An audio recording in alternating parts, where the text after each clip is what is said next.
Son las 6 de la mañana. Llega la hora de la verdad. Para pensar y analizar las noticias de Colombia y el mundo. La hora de la verdad. En la red de Radio Red RCN. Con Fernando Londoño Hoyos.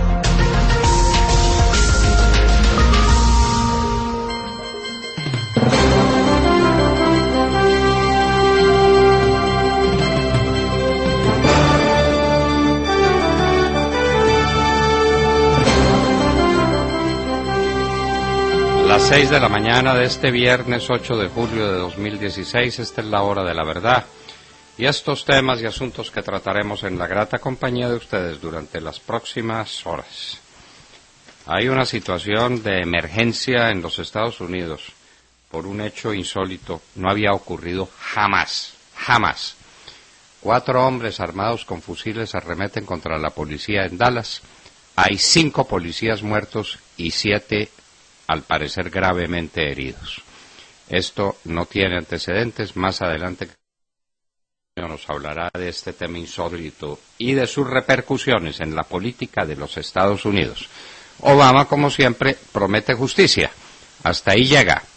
Pero, ¿qué es lo que está pasando en los Estados Unidos para que lleguemos a estos extremos? Continúa el paro camionero. Hay desabastecimiento en los mercados. Los precios de artículos de primera necesidad a las nubes. La situación es gravísima. Tenemos, para empezar, la tabla de los precios de los combustibles y la manera como se descomponen. Más o menos la cuarta parte del precio de la gasolina que paga cualquier ciudadano que va a tanquear su carro en una estación de servicio, la cuarta parte son impuestos. Impuestos nacionales o impuestos municipales. Los camioneros dicen, ¿y yo por qué tengo que pagar impuestos para mover mi carga? Entonces, el tema es supremamente delicado. Las famosas zonas llamadas de ubicación. Eso es para profundizar la democracia por el modelo de las FARC. Ellos tienen un modelo democrático muy sencillo, muy simple y muy directo.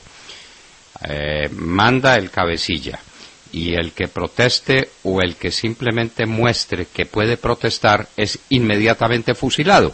Esa es una manera de concebir la democracia y seguramente en ese sentido la van a profundizar en Colombia. La democracia de estos salvajes. A las niñas las reclutan a la fuerza, las embarazan porque las violan a todas y después de embarazadas también democráticamente las obligan a abortar. Esa es la democracia que entre De la Calle y Márquez quieren traer al país, importada directamente desde La Habana, desde estos salvajes, desde estos monstruos con los que estamos negociando el porvenir de Colombia. Entre 2 mujeres la disputa por el poder en lo que llaman algunos ahora la pequeña Inglaterra, Theresa May y Andrea Leadsom. Son las 2 mujeres, alguna de ellas será quien asuma la conducción del Partido Conservador que está en el poder y por lo mismo asumirá el poder en la Gran Bretaña. Los alcaldes del país en Gallup. Char el mejor, Peñalosa el peor. La Fiscalía sabe quién mandó matar a Garzón. Después de tantos años ahora aparece un fiscal hablador que dice que sabe quién mandó matar a Garzón. Si insisten en que fue José Miguel Narváez, están completamente pifiados. Narváez no mandó matar a Garzón porque no manda matar a nadie. Narváez es un hombre inocente, quien ha sido tomado como trompo de poner por unos salvajes de estos narcotraficantes y paramilitares que quieren buscar rebaja de penas. ¿Quién sabe qué sea lo que tenga este fiscal? Porque ahora acusa a unos militares. Hay uno que está siendo acusado formalmente, un coronel Plazas, no confundirlo con Luis Alfonso Plazas Vega, por favor. Este es otro coronel Plazas, que no tiene nada que ver con Plazas Vega, y parece que van a acusar también a unos generales. A cualquiera lo acusan. Y los paramilitares están listos para hablar de cualquiera, con tal de conseguir notoriedad, de vengarse o de buscar rebaja de penas. El triste panorama de los jóvenes en Colombia. Hasta los 28 años de los jóvenes se concentra más de la mitad del desempleo en el país. Por eso el desempleo juvenil en Colombia es más alto de toda América. Lo que es gracioso es que hacen un análisis también de las inversiones del PIB en los jóvenes y han descubierto que una parte importante de los gastos en educación van a los jóvenes, y si no, ¿a quién van? ¿A dónde van? ¿A quién educan? Somos muy chistosos con las estadísticas. El proceso contra el Procurador General de la Nación se defiende y le recuerda a la magistrada que lo persigue, porque no lo juzga, sino que lo persigue, que es ella quien ha demorado el proceso, porque como no sabe redactar, no tiene capacidad para redactar una ponencia, la ha tenido que redactar como 3 veces, y se la redactan, porque es una ignorante, porque es una inepta. Y ahora, cuando el procurador recusa, porque tiene que recusar a unos magistrados, ella, en sala unitaria, es decir, ella solita, resuelve el problema de la recusación. Eso le corresponde a la sala. Cuando se trata de un cuerpo colegiado, las recusaciones se tramitan en sala. Eso no lo sabe la magistrada Araujo, que parece que no sabe nada de nada. Y no está juzgando, sino persiguiendo al Procurador General de la Nación. Ya le pagaron, ya ascendieron en la Fiscalía General de la Nación a su hermana y a su cuñado. Eso es con pago anticipado. Estados Unidos, en uno de los informes habituales de la Secretaría de Estado, recomienda a sus conciudadanos evitar viajes a Venezuela por crimen, escasez y saqueos. No están descubriendo mucho, pero eso lo dice ya la Secretaría de Estado de los Estados Unidos. Sabas Pretel, exministro del Interior y de Justicia, fue condenado disciplinariamente de manera extemporánea, lo dice el Consejo de Estado, y anula la sanción disciplinaria impuesta en su contra. Sobrevive una condena penal que se le impuso a Sabas Pretel contra toda evidencia. Un hombre honesto en la cárcel, como hay tantos otros exministros y excompañeros de trabajo del presidente Uribe en la cárcel. Bernardo Moreno y la otra señora directora del DAS y el ministro Diego Palacio, y la lista es larga, y algunos militares que trabajaron con el presidente Uribe, como el coronel Hernán Mejía Gutiérrez o el general Rito Alejo del Río, con quienes no podemos hablar.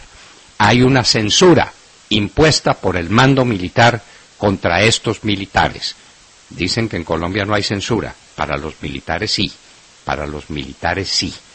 El mando militar, es decir, esto tiene que ser el general Mejía, el que ordena que los militares caídos en desgracia no puedan hablar.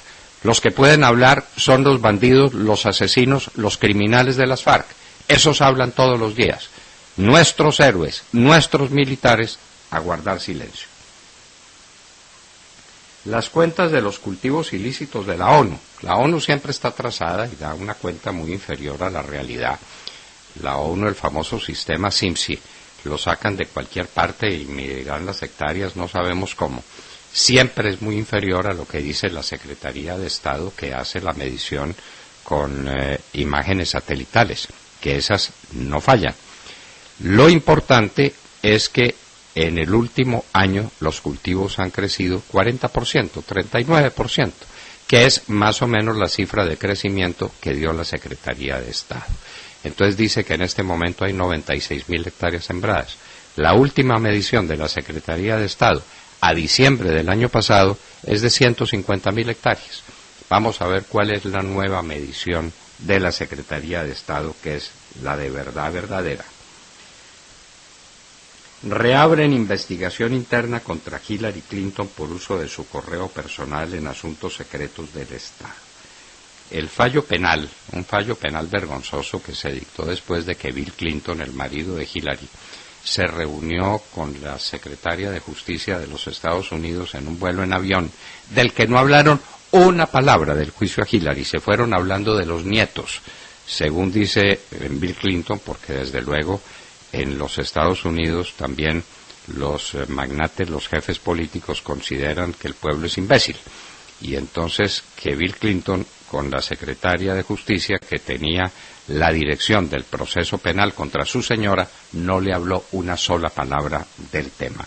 Ella fue absuelta, pero con una absolución de esas incómodas, desagradables, diciendo que sí, que cometió el delito, pero que tal vez no sabía, pero que probablemente eso no tenía tanta importancia.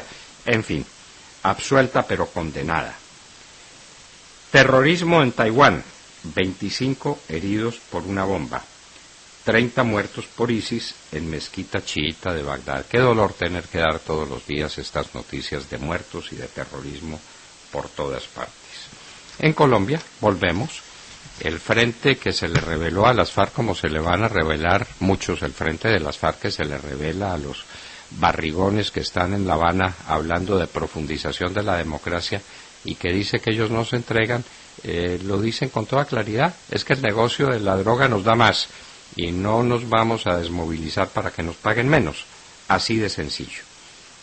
El gobierno norcoreano, Kim Jong-un, en últimas, dice que las sanciones impuestas contra él son una declaración de guerra en los Estados Unidos.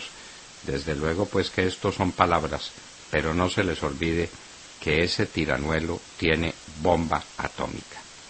Posponen audiencia en juicio contra Leopoldo López. Otra vez más de lo mismo, para no poner en evidencia un juicio infame, como los juicios que se hacen aquí en contra de los amigos del presidente Uribe. Entonces a Leopoldo López le posponen una y otra vez las audiencias. Lo mismo que están haciendo con Loren Saleh, que lleva no sé cuántas 20 audiencias pospuestas, como nos lo decía su mamá, Yamil Saleh, ayer. La persecución infame utilizando el poder judicial. Allá en Venezuela también pasa eso. Y el super tifón Nepartak llega a China y Taiwán. Suspendidos vuelos aéreos. Los dos países están en emergencia. Recordemos que Taiwán, la antigua Formosa, es una isla que queda exactamente frente a la China continental. Y el tifón las va a golpear a las dos, a Taiwán y a la China continental. Y en Hoy en la Historia vamos a recordar las civilizaciones del Mediterráneo. Después de la egipcia, después de la fenicia, la civilización de los viajeros compulsivos y de los comerciantes, que son el anticipo de todas las formas de comercio, hablaremos hoy de Creta y de Minos. De todo esto y de mucho más hablaremos con ustedes en las próximas horas, en la Hora de la Verdad. Buenos días, doctor Fernando, compañeros de la mesa y a todos nuestros oyentes. Excelente la selección musical del día de hoy. Y la noticia con la que saludamos la mañana tiene que ver con el informe de la ONU que muestra un crecimiento de los cultivos ilícitos de coca en el 2015. Según las Naciones Unidas, Colombia pasó de 48.189 hectáreas sembradas en todo el país a 96.000. Esto equivale a un aumento del 39%. El ministro de Defensa, Luis Carlos Villegas, reconoció estas cifras y manifestó que el gobierno no está sorprendido, pero sí tiene una gran preocupación. Explicó que los departamentos en los que más se cultiva hojas de coca son Nariño, Putumayo, Norte de Santander, Cauca y Caquetá. Estos departamentos representan el 81% de todos los cultivos a nivel nacional. Sin embargo, debemos recordar que a principios de este año el Departamento de Estado de los Estados Unidos hizo un estudio similar y concluyó que el año pasado fueron sembradas 159.000 hectáreas de coca. Lo cierto es que no coinciden en las cifras. La ONU normalmente da una cifra menor de la que debe ser, pero ambos concuerdan en que el crecimiento ha sido de alrededor un 40%. El ministro también afirma que este aumento de los cultivos se debe a factores climáticos y logísticos. Una razón un poco absurda cuando sabemos que el año pasado el Estado suspendió la fumigación con glifosato, además de haber suspendido cualquier defensiva militar dejando a las FARC a sus anchas. Seguramente esto está relacionado con los grupos disidentes de la guerrilla. Recordemos que esta semana el Frente Primero Armando Ríos, que opera en el Guaviare, manifestó que no se desmovilizarán. Y es que este frente no son unas santas palomas como las que tiene Santos en la solapa. es uno de los frentes que se dedica exclusivamente al narcotráfico, cultivos, laboratorios y controla la ruta de coca específicamente a Brasil, y también son proveedores de bandas criminales como el Clan del Golfo, antiguo Clan Úsuga. Imaginemos la cantidad de dinero que mueve este frente, así como no van a querer desmovilizarse. Y eso viene de la mano de la noticia de que en América del Sur se está consumiendo más o menos la misma cantidad de cocaína que en los Estados Unidos.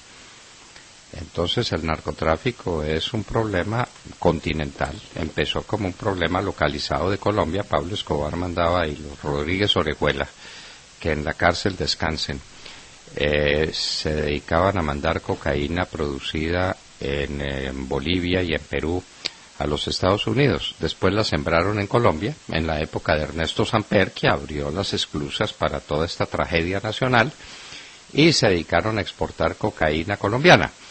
Y esa cocaína colombiana fue un negocio que asumieron después las FARC en asocio con los narcotraficantes. Las FARC hacían cierto trabajo limitado, después lo fueron extendiendo y hoy son el cartel más grande del mundo.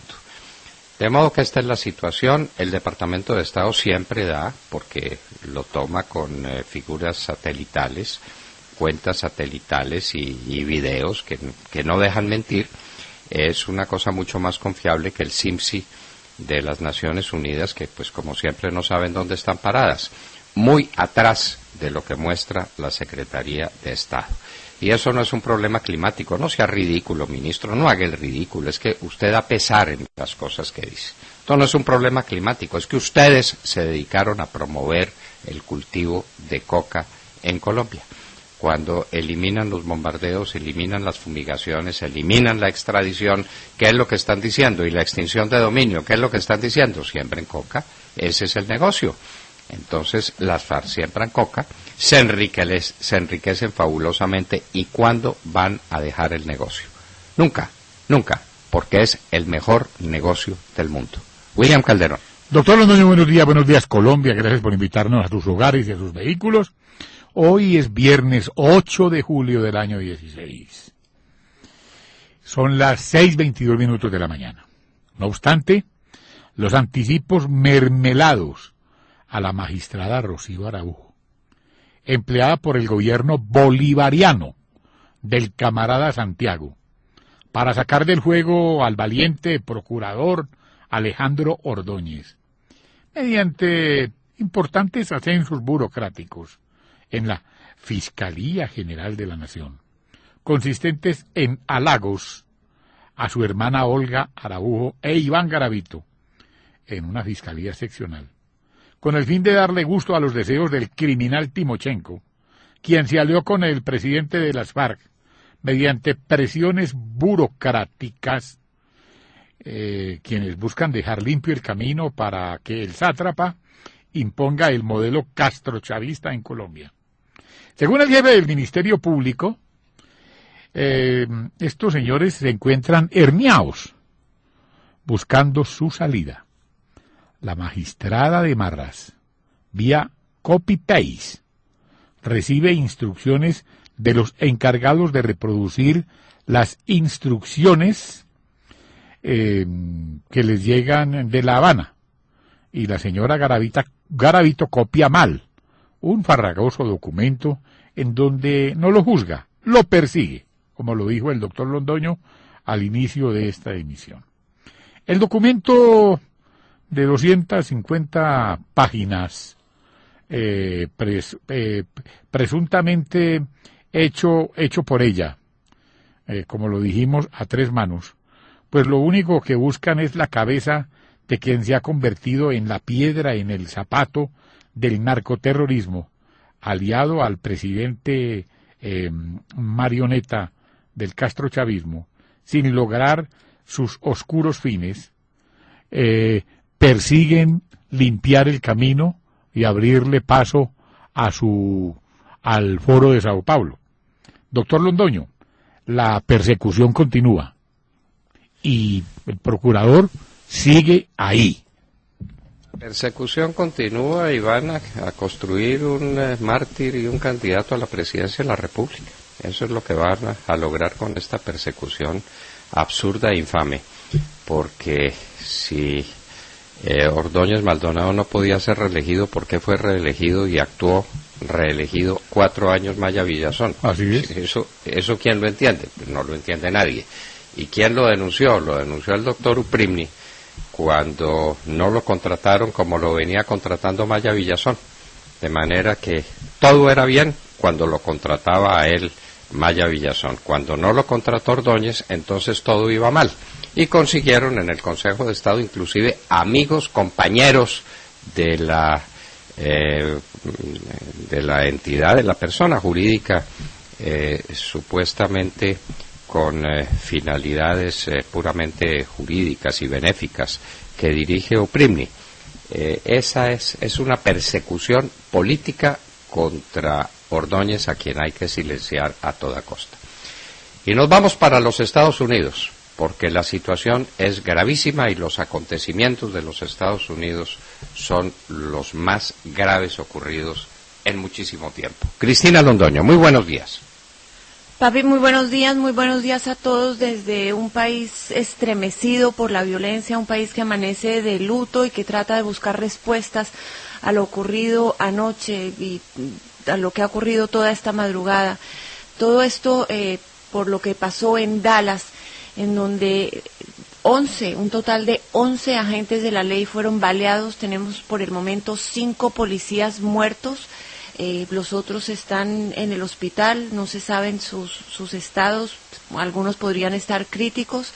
Es el peor ataque contra agentes de la ley aquí en Estados Unidos, el ataque más es el peor de todos, pero el más mortífero desde el 11 de septiembre, los ataques terroristas del 2001, que cobró la vida de 72 agentes de la ley. Muchos de ellos habían acudido a las Torres Gemelas a tratar de sacar gente cuando cayeron las Torres Gemelas.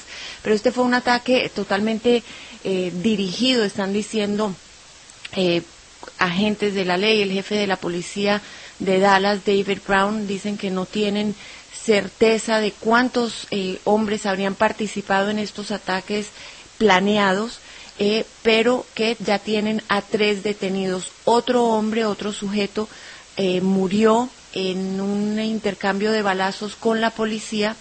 Al parecer por ahora se pudo haber quitado su propia vida, pero este hombre hubo un espacio en que estuvo en negociaciones con la policía y le dijo a los negociadores de la policía que se acerca el fin y que más policías están en la mira. Entonces, a raíz de esto, pues lo que sabemos es que todos los policías del país están ahora trabajando emparejados. ¿Qué fue lo que pasó? En Dallas había una marcha, una manifestación por las vidas de los afroamericanos. Sabemos que ha habido varios incidentes con la policía en el último año, en los últimos 2 años, en que los agentes de la ley, los policías, le dan, matan a hombres afroamericanos o a personas afroamericanas, y se ha establecido un movimiento a nivel nacional que se llama Black Lives Matter, las vidas de los negros importan. Esto viene después de las muertes de 2 afroamericanos, una en St. Paul, Minnesota, el miércoles, y otra en Baton Rouge, Luisiana, el martes. En ambos casos, los incidentes en que los policías matan a estos hombres quedaron grabados en cámara. El de St. Paul, Minnesota, fue un hombre que se llama Philando Castile. A él fue parado por la policía porque tenía la luz trasera de su carro rota. El hijo de su prometida estaba en el asiento de atrás, y cuando el policía lo para, él le dice que va a agarrar su billetera, pero le advierte a la gente que él tiene un arma en el carro. La gente le dispara varias veces y lo mata. En Baton Rouge, en Luisiana, el muerto fue Alton Sterling. Esto ocurrió el martes. Él estaba vendiendo CDs en una tienda donde siempre lo hacía. Supuestamente un desamparado lo tenía loco, fue muy insistente pidiéndole dinero y él le mostró un arma. El desamparado llama a la policía, llega la policía, lo tiene contra el piso, y también hay imágenes del momento en que le disparan varias veces, quitándole la vida. Los agentes de la ley dicen que le encontraron un arma, que el hombre estaba armado. Entonces se desatan estas marchas por todo el país. Hubo aquí en el área de California una marcha grande cerca de Oakland anoche, y la marcha de Dallas era una manifestación pacífica, era la gente exigiendo respeto de la policía cuando empieza la balacera ya llegando las 9 de la noche. Según un experto del FBI, fue un ataque claramente planeado por la cantidad, por la logística, por las armas que tenían quienes dispararon contra los agentes de la ley, y porque supuestamente los triangularon, o sea, eran personas que al parecer sabían perfectamente por dónde se iba a desplazar la manifestación, y sabían cómo emboscar a estos agentes de la ley, a estos policías. Hay una gran preocupación. El presidente Obama habló esta madrugada desde Polonia, diciendo que fue un ataque despiadado, calculado, despreciable, que nada puede justificar lo que le hicieron a los policías de Dallas. Nuevamente el país estremecido, las imágenes de los compañeros de estos policías en Dallas haciéndole honor a sus compañeros caídos, de verdad que estremecen a cualquiera, y de verdad que toca la fibra de los estadounidenses ver lo que ocurrió en Dallas. Es lo que tengo por el momento. Sin duda esta noticia va a dar mucho de qué hablar, y bueno, está llevando a este país a ponerse la mano en el corazón y tratar de ver qué es lo que está pasando. El presidente Obama promete que habrá justicia, pero claramente estamos viendo incidentes que no conocíamos aquí. Es todo lo que tengo por el momento. Ahora regreso contigo al estudio, papi, que tengas muy buenos días, y muy buenos días a todos. Terrible noticia. Desgarradora noticia. ¿Qué está pasando en la sociedad americana? ¿Qué está pasando? Los ataques a gente, hasta donde se sabe, inocente, son ataques brutales de la policía injustificados. Pero esto que unos hombres, varios, no se sabe exactamente cuáles, embosquen a la policía, asesinen 5 y hieran a 6 más, esto no tiene antecedentes en la historia de los Estados Unidos. El 11 de septiembre murieron más, pero dentro de un ataque de otra naturaleza, de otras dimensiones.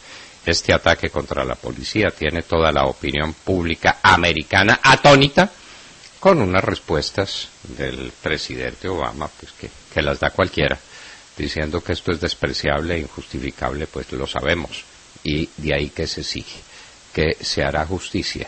Pero, ¿cuáles son las heridas que tiene la sociedad americana para que en su interior una cosa de estas sea posible? Santiago Castro. Doctor Londoño, muy buenos días para los oyentes y los compañeros de mesa, 6:33 de la mañana. Ayer el Consejo Gremial Nacional expidió un comunicado de prensa en el que hace un llamado para ponerle fin al paro camionero.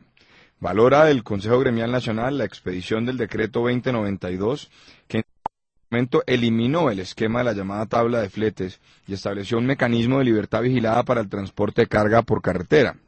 Recuerda, doctor Londoño, el CGN, que en Colombia el costo de exportación de un contenedor es el más caro de América Latina, ubicándose en $2.160, de los cuales el costo del transporte doméstico está en $1.525, es decir, más de la mitad. El paro camionero, tras un mes de cese de actividades, ha significado pérdidas por 750.000 millones de pesos y no hay solución aún a la vista. El gobierno mantiene su posición e insiste en que las exigencias de los camioneros desconocen los avances que se han dado en la materia y que no va a negociar bajo presión. Mientras tanto, los precios de los alimentos siguen disparados a nivel nacional, doctor Londoño, y en varios locales ya se nota la escasez de productos. El principal puerto del país, el de Buenaventura, ha llegado al límite de su capacidad de almacenamiento. Por otra parte, la producción de petróleo en Colombia ya está por debajo de los 900.000 barriles diarios y las reservas de crudo alcanzarían para 4.5 años según cálculos de Campetrol. Recordemos que el ingreso petrolero para el Gobierno Nacional Central estará en negativo para el próximo año debido a devoluciones que se deben hacer a empresas del sector por la vigencia 2016. La bonanza petrolera, doctor Londoño, hasta ahí llegó. La meta de inflación, que estaba por debajo del 4%, quedó a la sombra frente a la inflación del 8,6% que se registra hoy, y las exportaciones en general cayeron un 50%, como lo dijimos ayer, sin diversificación a la vista. Al parecer, tal como lo informamos al iniciar el programa de hoy, lo único que crece en Colombia son las miles de hectáreas de cultivos ilícitos que para el ministro de Defensa se derivan del cambio climático y los asuntos logísticos. La nueva economía que promulgó el ministro Cárdenas, doctor Londoño, que incluía la diversificación, la promoción de la agricultura y el turismo, pues no se ve por ninguna parte. Lo que tenemos es un país parado, endeudado y que no crecerá ni siquiera un 3% este año. Prosperidad para todos, doctor Londoño. Está creciendo, Santiago, la siembra de coca, la producción de cocaína, obviamente, y el lavado de todos esos activos, que se lavan principalmente, o una de las fuentes de lavado más obvias es el contrabando. Así es. Entonces, la industria, ¿por qué la industria colombiana está contra la pared? Entre otras, por el contrabando. ¿Y por qué el contrabando? Porque las FARC tienen mucho dinero para lavar y es lo más cómodo lavarlo trayendo objetos de Panamá o de cualquier otro sitio a unos precios irrisorios que compiten deslealmente con la industria nacional y la arruinan. Entonces, la industria nacional contra la pared. ¿Y por qué esa explosión de coca? El lamentable ministro de Defensa habla de cambio climático. Ministro, le volvemos a decir, por favor, no sea ridículo, sea serio. Y respete. Esto no es cambio climático. Y respete. Respete la inteligencia de los colombianos. Es porque usted, con el gobierno, está estimulando la siembra de coca. Ustedes son promotores de la coca. Al prohibir la fumigación, al prohibir los bombardeos, al prohibir la extradición de estos bandidos que son capturados y solicitados por los jueces de los Estados Unidos, están promoviendo la siembra de coca al haber acabado la extinción de dominio de los bienes. La Fiscalía no hace nada en ese particular, a la FARC no le quitan una hectárea de tierra ni le quitan un peso para nada, estimulan la siembra de coca con estos resultados lamentables. Y el problema del paro camionero y el problema que viene anejo al paro camionero, pues es que los camioneros dicen, ¿y por qué es tan alto el precio de la gasolina en Colombia? Porque el 25% de lo que ellos pagan en una estación de servicio son impuestos nacionales o sobretasas municipales. Y dicen, ¿por qué? ¿Y por qué pago los peajes más altos y más caros, inclusive por carreteras que no han construido todavía? Entonces el gobierno dice que no, que de ninguna manera, y que las 4G, y que los avance de nada. Este es un país sin gobierno y estamos a punto de un desabastecimiento dramático y ya viviendo unos aumentos en los precios que no se resisten y que especialmente no resiste la gente más pobre del país. Roberto Mora. Buenos días, doctor Londoño, queridos oyentes y compañeros. 13 años después de que una coalición encabezada por los Estados Unidos invadió Irak y depuso al dictador Saddam Hussein, en el Reino Unido se difundió el informe Chilcot, una investigación independiente ordenada por el Parlamento británico para evaluar la decisión del gobierno del primer ministro Blair de acompañar a Estados Unidos en esta guerra. Las principales conclusiones del informe no son nuevas y se han discutido ampliamente, que tanto el Reino Unido como los Estados Unidos usaron inteligencia no concluyente sobre la existencia de armas de destrucción masiva en manos del dictador, que Irak no significaba una amenaza inmediata contra la seguridad nacional del Reino Unido, que no se agotaron todas las opciones diplomáticas antes de lanzar la campaña militar y que no hubo una planeación adecuada sobre las consecuencias de remover a Hussein. El informe menciona un memorando de Blair dirigido a Bush en el que le expresa su decisión de apoyarlo en cualquier circunstancia. Y ese fue uno de sus errores, puesto que le extendió un cheque en blanco al presidente norteamericano y la guerra comenzó sin que se tuviera en cuenta el punto de vista de los británicos, que habían expresado la necesidad de pruebas más contundentes sobre la existencia de armas de destrucción masiva y de un plan detallado para reconstruir el gobierno. Otras fuentes sostienen que uno de los peores errores de la coalición fue disolver el ejército, muchos de cuyos integrantes fueron a engrosar las filas de los terroristas. En este conflicto perdieron la vida 179 soldados británicos, 4.500 americanos y unos 150.000 iraquíes, la mayoría de ellos civiles, que fueron sacrificados en medio de las guerras sectarias entre suníes y chiitas, el avance del terrorismo y la intervención de Irán. Y es que las familias de los soldados británicos están considerando iniciar acciones legales contra el primer ministro, quien luego de que el informe fuera develado sostuvo en rueda de prensa de más de 2 horas que lamentable la pérdida de civiles, reconoció también las fallas de inteligencia, pero defendió su decisión de ir a la guerra de conformidad con las circunstancias y la información disponible en el momento. Añadió que no pasa un solo día de su vida en que no reviva y reevalúe lo que pasó en Irak. El informe, apoyado por la Cancillería británica, sostiene que existe una relación directa entre la invasión a Irak y el surgimiento del Estado Islámico, visión que comparte el Departamento de Estado de Estados Unidos. Y es aquí donde hay que unir los puntos, porque a su vez el resurgimiento del ultranacionalismo y la xenofobia en Europa es consecuencia del terrorismo del Estado Islámico y del mayor flujo de inmigrantes desde la Segunda Guerra Mundial. La guerra civil en Siria ha causado 4.5 millones de refugiados, un 10% de los cuales han llegado a Europa. Y la inmigración fue uno de los motivos principales detrás del Brexit. El círculo se cierra, doctor Londoño, es la aldea global. La estabilidad de Europa depende del Medio Oriente. Depende del Medio Oriente y depende de todo. Todos dependemos de todos en la aldea global. Ese es el efecto más importante que ella tiene. Es que no hay acontecimientos inocuos o aislados. Todo repercute en todo. Y el señor Tony Blair, recordemos, es el aliado político natural de Juan Manuel Santos en la famosa Tercera Vía, y es la persona a quien Planeación Nacional le entregó toda la información reservada del país para que hiciera negocios. De manera que Tony Blair se enriquece fabulosamente con negocios que puede desarrollar sobre la base de documentación privilegiada que Planeación Nacional, por orden de Santos, le entrega al señor Tony Blair. Tony Blair Associates se llama la compañía de él. No es exactamente el nombre, no señor. Bueno, en todo caso, pues aquí vino a Colombia, contrató con Planeación Nacional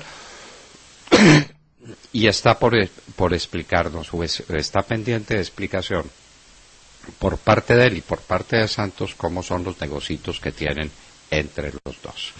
Estas son pues las noticias de la mañana, duras noticias de la mañana. Nos parte el corazón la noticia de los Estados Unidos, una sociedad modelo que se fragmenta, que vuela en pedazos y donde están ocurriendo cosas que no habían ocurrido jamás.